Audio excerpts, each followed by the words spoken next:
Welcome to the FemiNinja Project. I am your host, Cheryl Ilove, middle-aged ninja hiding in plain sight, dedicated to restoring human dignity one person at a time and helping you unleash your personal power.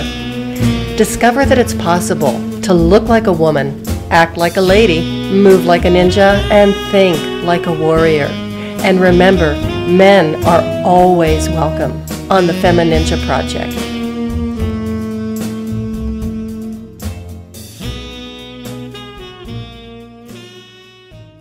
Welcome back to another episode of the FemiNinja Project. I would like to welcome today's guest.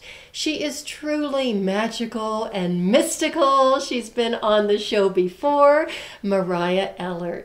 Thanks so much, Cheryl. It's great being here. I love having you on the show. You're so much fun to talk to, and this is, just so my listeners know, that this is Mariah's third time. Dun, dun, dun, dun. Something really magical is going to happen. Because it always does. And just so you know, her two previous episodes, which are fantastic. If you haven't heard them yet, you really need to listen to them. Number 26, and the title of that episode is Courage, Creativity, and Brain Power. And then her second episode is episode number 49, Lifelong Learning and Endless Possibilities. Excellent. I'm so excited to be here with you today. Thank you for having me again. You are welcome. And again. And again and again. So basically, the first time Mariah came to the show, there was a lot of talk about unicorns. Apparently, she was going to fly in on her unicorn, and she said, no, I was the one that was flying in on the unicorn. But unicorns are very special to us. Yes, I left mine outside today just because, I figured it wanted some fresh air. Well, I have another one for you. I have a little present for you. Oh my goodness. This is the cutest little stuffy unicorn ever, and my unicorn might even be a little jealous, but I think we'll tell it that I think they're going to work it out. I think they'll work it out because But I saw that and I knew that you were coming and I was like, Thank you so much. Doesn't it make you feel good? Yeah, and I can hug it. Yeah, you can hug it. It's huggable. It's good and huggable. That was always a test when I was a kid, and when I was getting a new stuffed animal, it had to be huggable. So we'd give it a hug test before we'd get it. Oh, that's funny. Yeah. Well, this is definitely huggable. Thank and you. It's very comforting too. And we were even talking before we started recording about comfort. So first thing that I wanted to talk about is something that seems to be very near and dear to your heart. And we did talk about a little bit last time, and that is something called the rebel brain. Yes. So tell us about the Rebel Brain. The Rebel Brain is my business. That's the name of it. And it kind of was born out of me. I've never quite taken the typical route through things. And sometimes that has frustrated me. And I thought, well, geez, why can't I just be normal? Quote unquote normal. And I realized that, hang on a second. No, my atypical route through things is kind of my uniqueness and like where I discovered my path. And, all these things that I've learned along this path, I was brought there because I didn't take the typical route, because I didn't do the normal, quote unquote, thing. And then one day somebody said, well, Star Wars Rebel. And I was like, Rebel, that's it. And I had it tattooed on my arm. I love that. As kind of a little reminder that, even though this may not be the typical thing, and sometimes, we want to orient to what is normal, or typical, because that makes us feel more safe, that this is what has brought me incredible joy and creativity and curiosity and like all those fun things. And I never know what's around the next corner. And part of that is scary, but the other part is like, it could be a little stuffed unicorn, I don't know. Or a real one. Or a real one. It could be something really exciting and innovative and amazing. And then, so it just made sense to me to call my business, which is about brain science and managing our stress response and creating or gaining more access to our higher brain function, which, they have an inverse relationship. So being able to manage that anxiety and that fear gives us so much more access to our big picture thinking and our creativity and our compassion and all those really juicy, yummy things that make us uniquely human. I really like the way you said that it's inversely proportional. Our creativity is inversely proportional and our higher brain function to our fear and anxiety. Yes. And that is a really powerful statement. The other powerful statement that you mentioned was that you don't do things the normal way. To me, that's the understatement of the century. Because you've done a lot of really different things in your life. Yeah, I have. There's probably going to be a book at some point about it. Oh, here we are back to the I know, topic right? of writing. That always comes up when we talk. I know, I think last year I was a little contracted around it. I wasn't quite ready to go there, but now all the ideas are just swirling, saying, give us some time, like put it out, get it out. But it's also, it's part of my story. And I love to be able to tell my story because I think it helps a lot of people that can relate to parts of it. You know, I worked on Wall Street for 20 plus years and I thought I knew stress, you know, but I didn't know anything. I didn't even know the beginning of what stress was until after I left Wall Street and bought a church and had family trauma and, you know, then lost my job and like all these things piling up. Then when I was sitting down in the evenings and pouring myself a box of wine, I was like, wait a minute. The box and a straw. Yeah, basically, yeah. Been there, done a that. reusable straw, of course. Because, you want to be conservative. And then I thought to myself, hang on a second, my health is going down the toilet. I have technically all these things that I said I wanted. I wanted a business. I wanted a cool, unique property. I wanted like a gorgeous studio. But why am I not happy? And how can I get there? So that really became the catalyst of the transformation that I went through, and Rebel Brain was born out of that, learning like this modality, neurosculpting, which, you know, I've talked about in our previous podcasts, and then creating a way to share it, and help others, you know, manage those heavy life things, because they're going to happen no matter what, you know, and as we've been seeing this year, like life will throw all sorts of stuff at us, but we don't have to suffer through it. We don't have to stay in that place of constant contraction and anxiety. Like we can actually have fun and enjoy life even when things are swirling around us and we're struggling. So I just wanted to go back of what you were talking about. You just kind of rushed through it of, you know, all the things that you did, like, oh yeah, and then I left Wall Street and I bought a church and blah, blah, blah, blah, blah. So this is how... That's a basic Tuesday, Cheryl. There you go. Doesn't everyone else do that on a Tuesday? Who doesn't buy a church? And that's how I met you, was through LinkedIn, actually. I connected with you somehow, and I saw that picture of the Sanctuary Studio. So right now Mariah is being very... modest, maybe, because the Rebel Brain isn't the only business that she has. There's a lot of different things that she does, and we'll talk about that a little bit more. But yeah, you bought a church, and that still to this day blows me away. And when I saw that photo, not your profile picture, but the backdrop, and it was the most incredibly beautiful space I had ever seen in my life, and my heart and my soul and my spirit just lit up looking at this gorgeous space. And right away I messaged you and I said, oh my goodness, is that your space? And you said yes. And I said, I have to come and see it. And when I walked in, I mean, it is such a beautiful building, building. And when I walked inside, unicorn, she's waving her unicorn. He's going flying through the building. So now I know he's a he. That's good to know. But when I walked in there, I just wanted to throw open my arms and kick off my shoes and dance all over that room. It's just gorgeous. Thank you. Yeah, that place has, and I don't mean to downplay it at all. It literally has changed my life. And I had no idea what I was getting into emotionally when I bought it. Physically, you kind of know, sort of, until you get into the renovations, then you really know. I would imagine. Tell us again what year it was built. 1896. Okay. 1896, an little old brownstone church. And not that little. Well, you know, compared to the big churches nearby, that's it's, true. You know, like 1,000 square feet. Just the front part. Yeah, I know. I remember. Yeah, I can tell you I know every inch when I'm cleaning it, too. I'm sure you do. Very big. Oh, my goodness. But yeah, like going through that process just really, it opened up all new communities to me. It expanded my photography business. It didn't even occur to me to rent it out when I bought it.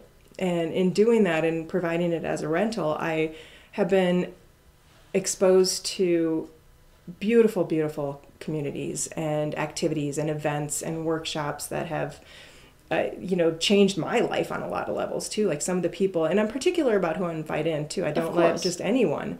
So, like some of these people that have been in there and, performed or taught or led, whatever it is, it's been incredible. I mean, it's just that's my living room, essentially. Like that's happening in my living room. And it's so neat to be able to offer this to people too. And today with a friend of mine, she's also an entrepreneur, and she's worried about, where her business is going to go this year because of everything that's going on. And with the markets and COVID-19. And, I was able to say to her, listen, if you come up with an idea and you need the space, like if it's virtual or whatever, teaching a dance class or something, I can donate my space to you. Mm-hmm. And being able to do stuff like that and being able to have something that's beautiful and valuable that if I see value in somebody, I have it's a gift. It is. It really is a gift. Mm-hmm. So on so many levels, it's really changed my life. And the community that I'm in physically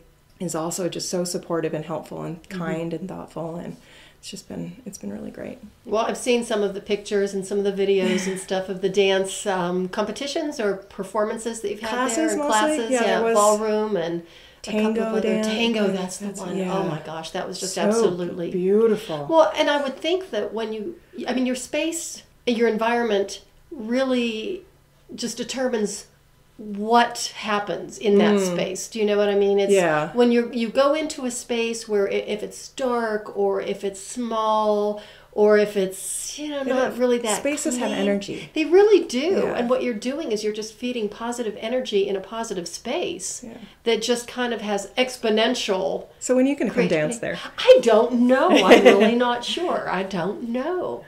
And I'm not sure what style, as you know. I Dance, or you could even do martial arts, or... Oh, wouldn't it be fun to kick butt in there? Yeah. Oh, yeah, it's got some great energy in that room. Yeah.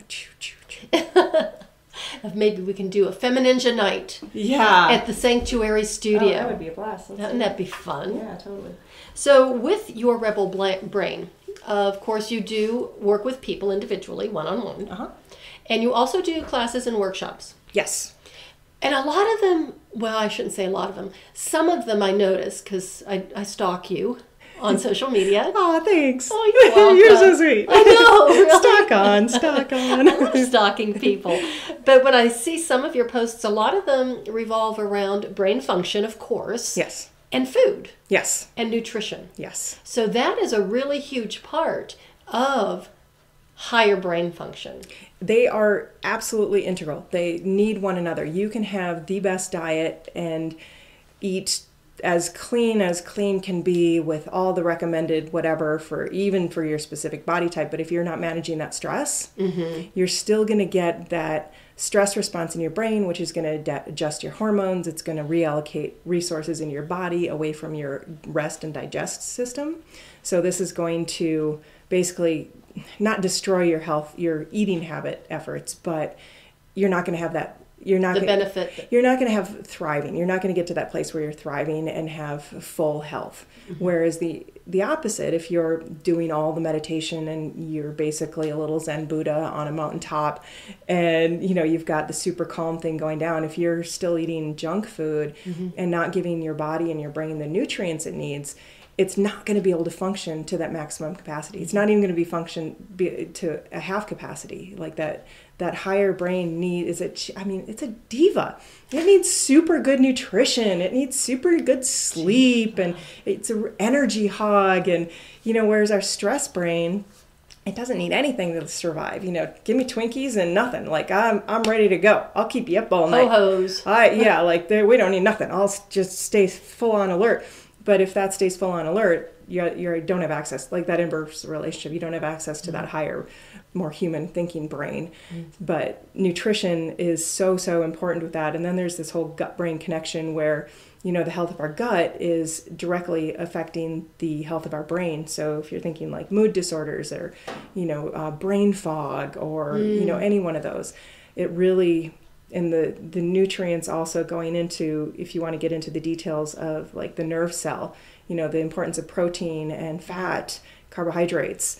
So now you're really talking my wheelhouse, because you know how I love nerves. I know, it's so exciting. Cellular discussion and molecular. Synapses, sexy synapses. Oh, gosh. Okay, now the unicorn's starting to hop around. Even he's getting excited too. But I have to tell you, you explain this so well. Thank you. You explain it so beautifully. But when you were talking about, I had this vision when you were talking about the Zen meditating at the top of a mountain, and I had this image in my head of this little Buddha just sitting there surrounded by bags of potato chips. I was thinking French fries, so we were on the same. Okay. Yeah. So we got that greasy potato thing. We got the potato thing going, yeah. That's so funny. Yeah, it's very, very important.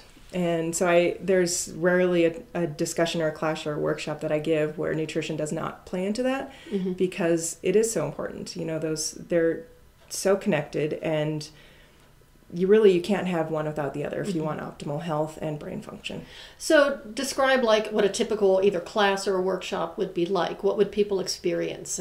Or is everyone just completely different? Well, I do customize them for the audience. I have like... I've got the one-on-one stuff, and that's much, much more personalized and customized, based on whatever they're having, and then creating customized meditations that they can practice for whatever belief they want to work on, or stress, or whatever it is. But as far as classes and workshops, most of them involve some sort of, discussion on that language of the brain, because I think that's, for me, I like to nerd out on that stuff, and I think it's important to know how it works. How does this work, and how can I speak to that part of my brain so that I can manage it better? Because, doing like a 10-minute meditation on an app or doing a yoga class, I feel okay, but it's not giving me long-term results. For some reason, just that sounds like an oxymoron, doing a meditation on an app. Do you know what I mean? Yeah. It's kind of like, here we are now back to our devices, back to electronics, rather than having that organic experience of really tuning into your body, tuning into yourself, your feelings, your emotions. Yeah. But, there's an app for everything, isn't there? There is an app for everything. And some, like if they're helping you get to a calm place, then whatever it takes. And my meditations are all guided because they're very, very specific in calming down that limbic center, activating that higher brain, that prefrontal cortex. And then, the steps are basically to get the nervous system to pay attention and to calm down and then get a little bit, tickled so that it can hear what you're going to have to say next, which, could be that new story of, I'm going to bring ease into my life instead of, hop on the panic train, hop on the anxiety train. And because that's become the default. So I'm going to create this new default. Talk a little bit about the limbic system, just briefly, so people understand what you're talking about. If they've never heard it before. Well, the limbic system is basically that fight or flight part of our brain. And it's the one that's like, it's ready to go as soon as we're born. It's a multi-processor. It uses all of our senses. So if you ever spend the night in a new place and it's hard to sleep that first night, that's our limbic system. It's on full alert, like, okay, we don't know this noise, so we're going to stay completely on alert to make sure that you're safe. And it also protects us. That's its primary function, is to keep us alive. And it doesn't know the difference between a perceived threat, which is anything we think might happen. Like, I hear that bump in the night, it has to be somebody trying to break in, and then this is going to happen, or a bill, or an email. Or anything. It treats it exactly the same as if it's a mountain lion attacking us. Okay. So that's our limbic system, and it's there to protect us. So we don't want to get rid of it, but it doesn't need to be on high arousal for our perceptions. That's just doing damage to our body. Because we need it to keep ourselves safe. Yes. We need it for protection. But when the quote-unquote threat is removed, it needs to go back to being dormant. Yes. Exactly. And that's the problem, is that when we're under constant stress, the limbic system never has a chance to go back down to its resting state. Yeah. It's always firing. Yeah, it's always keeping us in a state of high arousal. Now, if you are in a state of high arousal, then it would take less of a stimulus to bring you to an even higher or greater state of arousal. That would make sense, yeah. There's kind of like a cumulative effect. Yeah, especially if it's your default. So if you're defaulting to anxiety, or if you're defaulting to just stress and worry, then it's easier for you to go from worry to anxiety and anxiety to panic attack. So like these are the different levels. And if you stay in that state and you're constantly triggering that limbic center, then it's going to become your default. Okay. So getting to that next level of arousal will be easier versus, say, you start training your brain to calm faster after a stress or a trigger. So watching the news, I get triggered by something and I feel my body contract. That's my limbic system changing my body chemistry to be able to fight or run. Because it doesn't know the difference between me watching news and a mountain lion attacking. And there's those two lines of our autonomic nervous system, that sympathetic nervous system and the parasympathetic nervous system. Sympathetic is that fight or flight, and parasympathetic is rest and digest. So when we have an upset stomach, a lot of times from stress, it's because those resources are being taken away from our gut and they're going out to run or fight.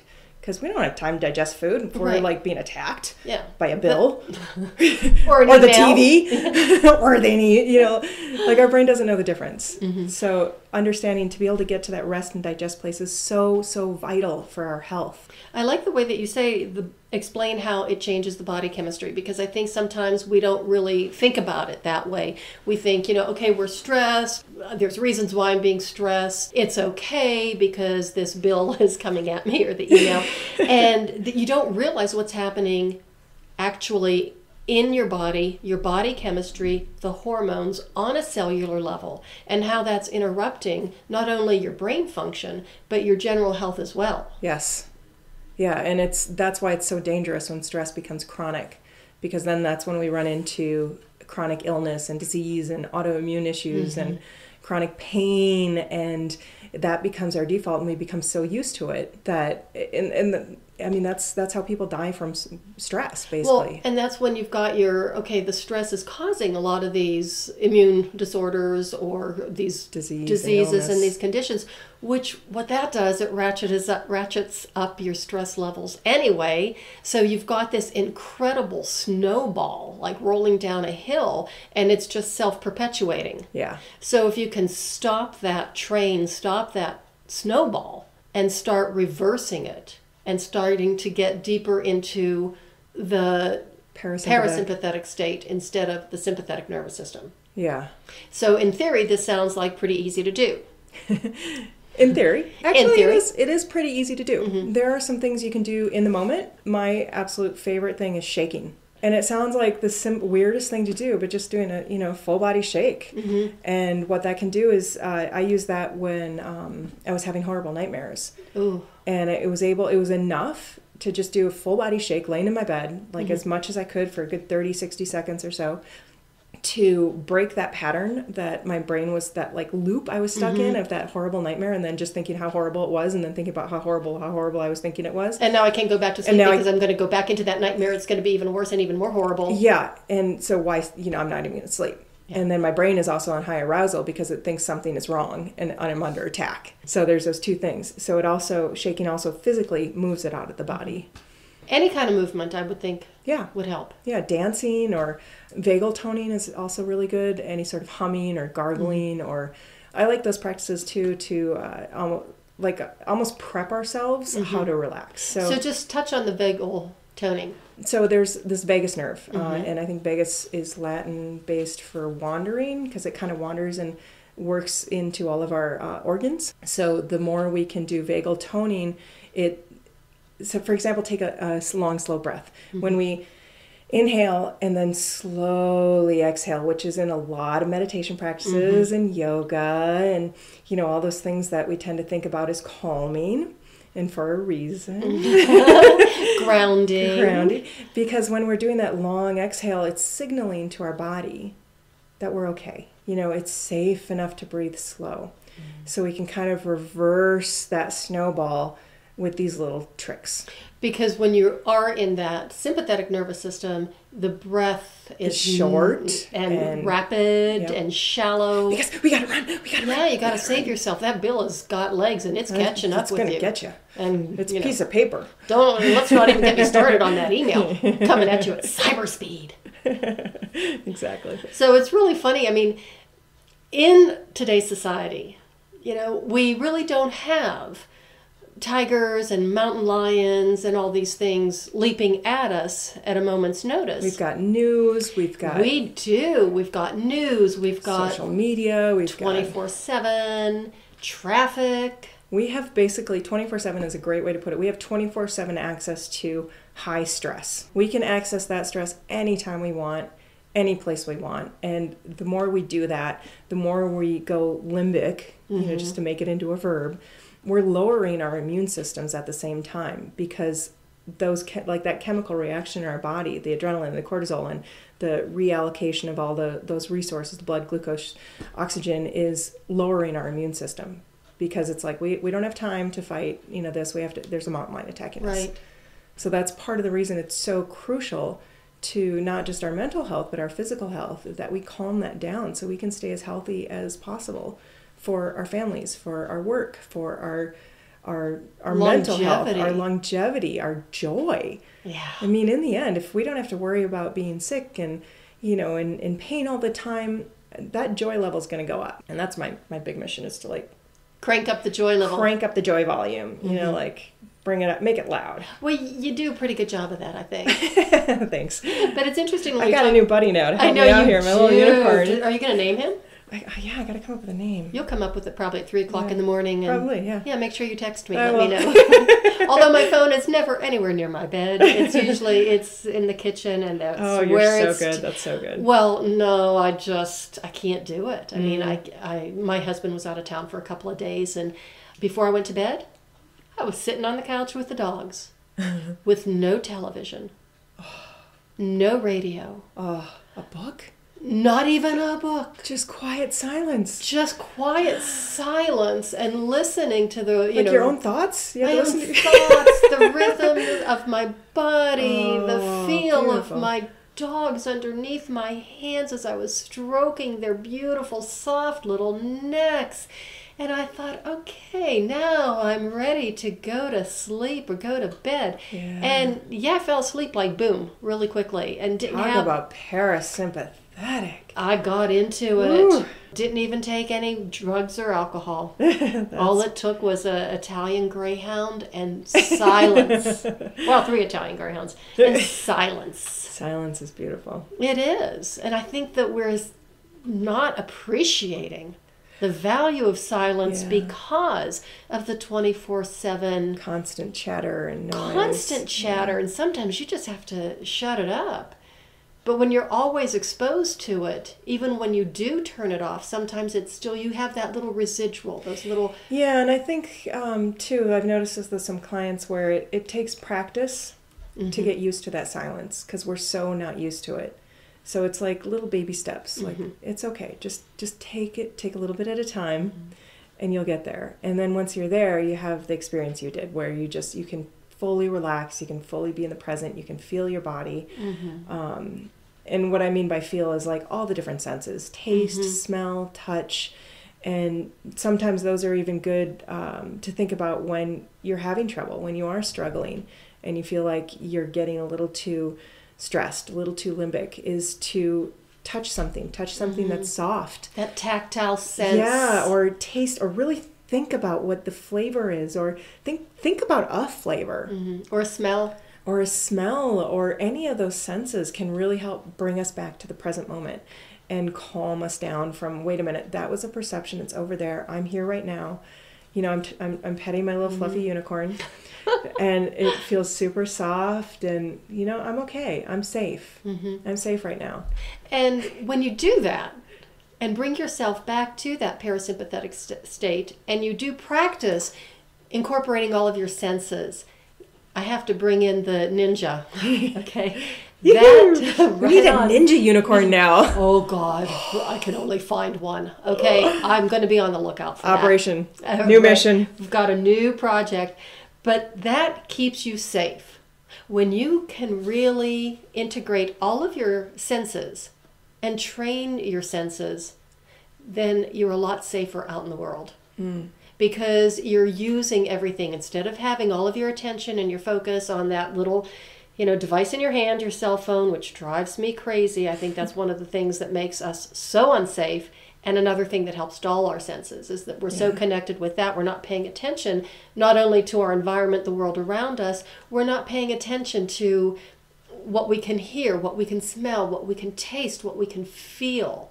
An experience, right? Even just, if you go out on a humid day, which we don't have very many of those here in Colorado, but you just to feel the moisture on your skin, or to feel the heat of the sun, or the snow falling on your face, that's actually really huge.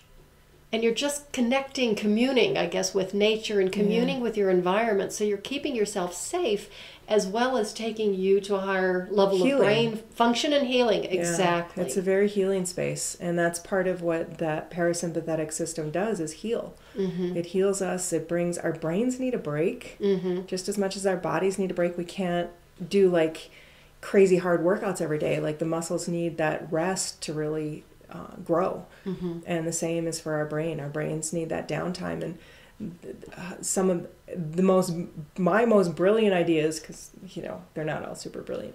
I think they are. I'm like I'm an idea machine, and I told somebody today, even I was like 80% or but it's working through those 80%. It's like letting the brain just be free and experience what's going on around us, and not make it have to focus in on one specific thing, like the device or social media or the news. When we can let go and just experience what's around us, the brain has that time to just be free. And then it gets into that higher brain part where that creativity and the innovation happens. And we're so brilliant in that space. We are powerful in that space and empowering in that space. You just see the sparkles going. I just have to relate this to dogs and animals. Of course. Yeah, of course, because we're both. They've got figured it out. So we're dogaholics, so we know. But it's when you have an animal that's threatened, they immediately react. So they're in their limbic system. Immediate react. They're safe once they get to safety. They downregulate it. Business as usual. Yep. Not an issue. I mean, I was in Estes Park a few years ago, and there were a bunch of elk around, like right on the road to the Rocky Mountain National Park. And a couple of tourists stopped, and they were doing really stupid stuff. And you could see the elk one of them was getting really agitated, which I really don't think that's a good idea. And all of a sudden, he just leaped across like this huge fence, ran across the road, stopped right in front of me where I was on the patio drinking coffee, and just kind of looked at me like, can you believe these idiots? And then he just calmly started to chew on the grass and graze in front of me. And we spent at least 10 minutes in companionable silence, just the two of us, and it was so peaceful. And it was like how he went out of his fight or flight, freeze or bite, into parasympathetic state. I'm hanging out with the redhead. It was great. Chewing him a grass. There you go. And it's like I'm sitting there going, this is so beautiful. You're so wonderful. I wish I could pet you, but of course I won't. And you smell a little gamey. And he's probably thinking, you're not smelling so great either. Smelling a little humany. Yeah, a little humany to me. But yeah, so the animals, we can learn an awful lot from the animals and from nature. Definitely. They don't listen to the radio or the TV. And they don't have cell phones. No. So maybe we ought to all try just a day or maybe an hour. Yep, hang out with the unicorns and just see what your brain can do. Yeah, let it be free and let go of the worry. I know it's easier said than done to just say let go of the worry and stress, but more than anything, like notice it. Just notice when it pops up and notice when you get triggered. Because when you start noticing it, you can downregulate it better. You can start letting it go better. Well, and then you have control over it. Yes. Rather than it controlling you. Yeah. And that sense of awareness, that paying attention. And at first it might be a little bit uncomfortable, but like you said, just baby steps. Yeah. And just noticing, why am I listening to this? Because I can feel like I'm starting to get a little anxious. Turn it off. Yeah, turn it off. The world will keep going if you turn it off. Well, not only that, the world keeps repeating a lot of things over and over and over again. So you hear it once. I don't think you really need to hear it more times. I have complete confidence, too, that most of the news that I miss from watching TV, I don't watch news on TV. I'm very selective about my news consumption. I do it on my time.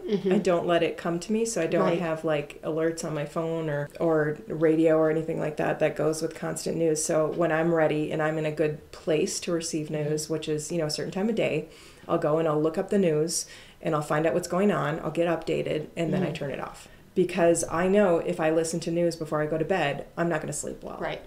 And I know that about myself, like when are the points when I'm most susceptible to being stressed, most susceptible to going into that limbic state. And I adjust my life to not have that stimulus around me so that I don't have to constantly be fighting it and calming it down. Well, once again, you're controlling it. Yes. It's almost like in my martial art, the Ninpo Taijutsu, when something's coming at us, we just we don't resist, we just move away from it, and we kind of control where it's going to go so it doesn't take over. Perfect us. Analogy. Isn't that great? Yeah, that's a great analogy. It's called evade, deflect, and redirect. I like that. Evade. Get out of the way. Deflect. Just redirect. And redirect, turn it in another direction. So the first thing you learn as a brand new martial art student is how to get out of the way of an attack. Very important thing to learn. And I was so good at it because, keep in mind, there's a little middle-aged princess ballerina surrounded by a bunch of Neanderthals. And anytime one of them would make a move toward me to attack me, I would run screaming off the mat with my dojo, my gi covering my head, screaming, "Don't touch me." And they're like, "Hey, wait a minute, give us a chance. We're supposed to attack you." And then they would complain to Sensei that I was cheating. And he just shrugged his shoulders and said, "You got out of the way. That's the whole point." So then once you get better at it, of course, you're a little bit more sophisticated than that. But the first thing you do is to get out of the way of an attack. How do you get out of the way if you can't see it coming at you?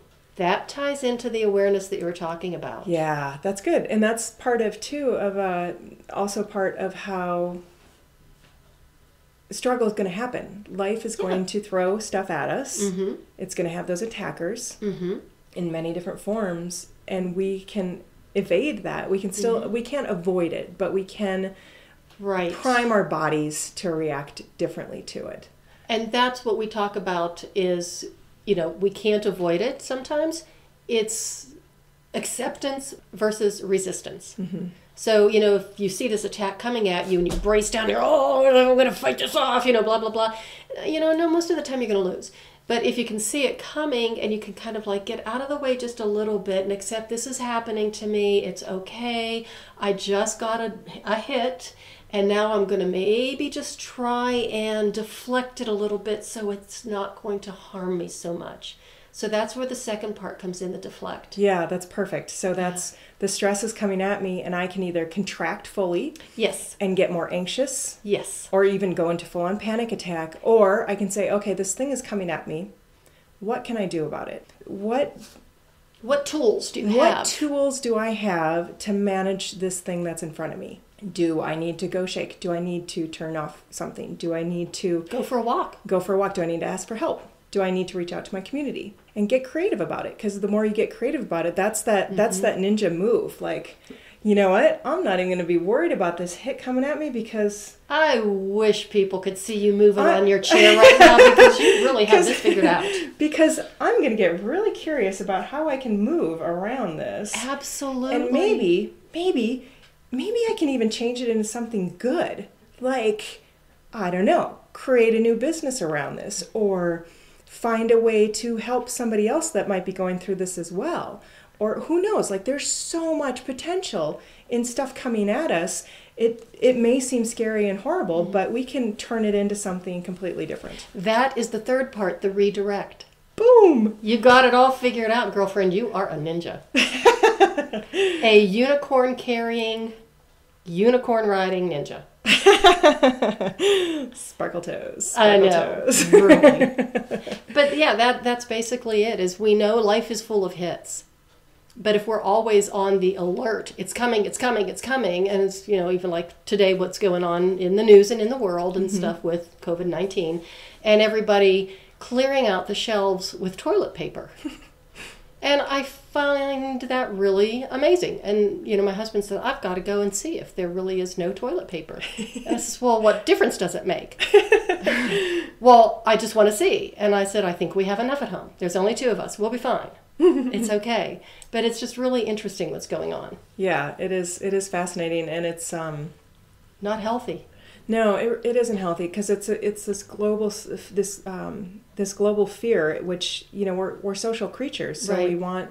we want to be accepted and acknowledged. We don't want to be left behind. We don't want to be isolated. We don't want to be isolated, and that's exactly what, you know, we're being told to do, is to isolate from one another. So that sense of community also gives us a sense of safety, like on a biological level.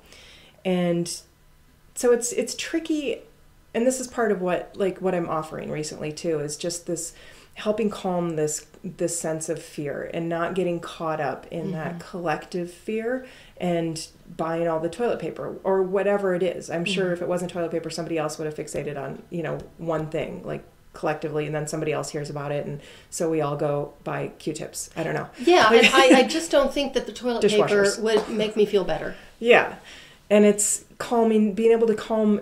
We start with ourselves, right? We calm ourselves down, and it's like its own type of contagion. You know, my calm can help calm you. Your calm can help calm somebody else. So the more we can each work on our own calm, then the more we can get that global limbic system to calm down, and then we can get more innovative. I heard about this woman this morning who she went and bought tons of groceries and delivered them to the elderly in hotspots because they were too afraid to go out. And, you know, like, of course, their family's saying, don't go out because you're at high risk. And she was interviewed on TV, and they said, well, do you feel like a hero? And she goes, no, they need food. I can go get it for them. Like, that's it. Like, I don't need, nobody needs to be a hero. Let's just help each other out. Well, that's what it's all about. Yeah. And that's one of the things that's why I have this show, is that I want to be able to help educate people, but not in the way that we lecture to them, because that never worked well for me. But just to support each other. Yeah. Lift each other up. You know, we're all in this together, no matter what it is that we're going through, our experiences. Everybody has a story. You have so many. And you've got some great stories. Just the story about the church is just fantastic. So to my listeners, please go back and listen to episode 26 and episode 49. Mariah is just so full of great information and has some really funny stories, and some not so funny, but everything has turned out pretty well. It's real. Yeah, she does keep it real. So how can people connect with you? Well, my website is therebelbrain.com, and I'm all over social media. Yes, you are. From LinkedIn to Facebook, and it's Mariah Ehlert Rebel Brain. And I have a group on Facebook too, which is Your Rebel Brain. And what I like about that, especially now where we're kind of moving into, you know, being much more cautious about going out into larger groups, is it's a community. Like, I want to foster as much community as we can. So I'm really hoping that more people are active in there, and well, we're pretty active in there and goofy and silly, and anytime anyone joins, I make it a game, because when we make things games and fun and playful, then wait, that's not stressful. Like, it helps shift that balance too. So on my previous episode, we were talking about playfulness and the playful spirit of a child, and that's basically how we learned everything when we were little. That's how we learned how to walk and to talk and to interact with people, and appropriatenesses, and there you go. All those things. So as adults, it's like we have to be serious all the time and we can't play. So I love that playfulness, and I think that the brain is a lot more open to receive, rather than we have to learn this, or this is going to be our work, or whatever. I can't teach like that. No, I get too excited about it, and it has to be fun. I mean, if it's not fun, then why bother? Yeah, then we're on the wrong path. Yeah. Well, the other thing I do want you just to mention is your photography business, because your photography is just gorgeous, beautiful portraits. And so my photography business is Mariah Ehlert Photography, and my website is, what is my website? Mariah Photography. Trying to make it as simple as possible. And I work with primarily personal branding and headshot clients. So do check it out. She's got some great photos. Just awesome. And so I think that maybe we need to think about the next time you come back. Maybe we can talk about how your book is coming along. Sneaky Cheryl. It's a ninja. I need to start putting writing days on my calendar. No, just carry a notebook with you. That's a good idea. I like or that. just have notes, Notes. I've got notes everywhere. Okay. Yeah, that's happened. Yeah, well, carry a notebook with you, and someone might have given me a title too.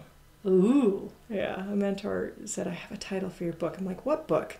She goes, the book you're going to write. I'm like, what book am I going to write? And then she told me the title. I'm like, oh, the book I'm going to write. I love that. There's at least one book in each and every one of us. My second book I thought was going to be my ninja book, and I already have like 52,000 words written of it. Ooh. But something else popped up from a casual conversation that I had with another author at this Christmas event that we did up in Georgetown this year, and it was like, wait a minute. Something I started working on 9 years ago, and I thought it might be time to bring this to life. So first day I came home after that event, I know there's the unicorn is clapping his front legs. I love that. Sat down at the computer and came up with 8,500 words. Now I've got about 50,000 in the flow on that. Yeah. Oh, that's exciting. So we'll see how that goes. The title has been there for 9 years, so it's time for it to come to life. Are you going to share the title? You can hold on to it for a bit. Mara's Garden. Ooh. My mother's name was, her Serbian name was Mara, and the English translation was Mary Ann. But all her childhood friends in the family called her Mara. But it's a long story, and it has to do with, of course, she had 5 daughters, and she used to call us her pretty flowers. So, and she loved to... flowers are in there, aren't they? The flowers are in there. So that's basically it. But it's going to be more than that, more than I thought it was going to be. And it's going to be a book about a little girl who was born into a family of immigrants and ended up marrying an immigrant and growing up in a very diverse and multicultural community and having 5 little girls of her own. So, yeah, there's a lot in there, boy. Oh, that's so exciting. Oh, thank you. Oh, my gosh, I put it out there. You did. Oh, I'm in trouble now. Okay. So is there anything else? Ooh, okay. Evade, deflect, and redirect. She just did it because I got her on her writing. Drop the mic. Man, you're good. Okay, so we will have you back. Is there any last thing you want to leave the listeners with? Have fun, play, find ways to bring creativity and novelty and curiosity into your day. Perfect. And if you're feeling contracted or stressed, turn toward play. I think I love that story of, like our inner child and, things we learned as kids and just let it go. It's okay. And get a unicorn. The world needs more unicorns. Yes, the world needs more unicorns with sparkly paws. Sparkly hooves. Right. Sparkly hooves, yeah, I like that. Well, that is the way of the FemiNinja. Thank you, everyone, for listening.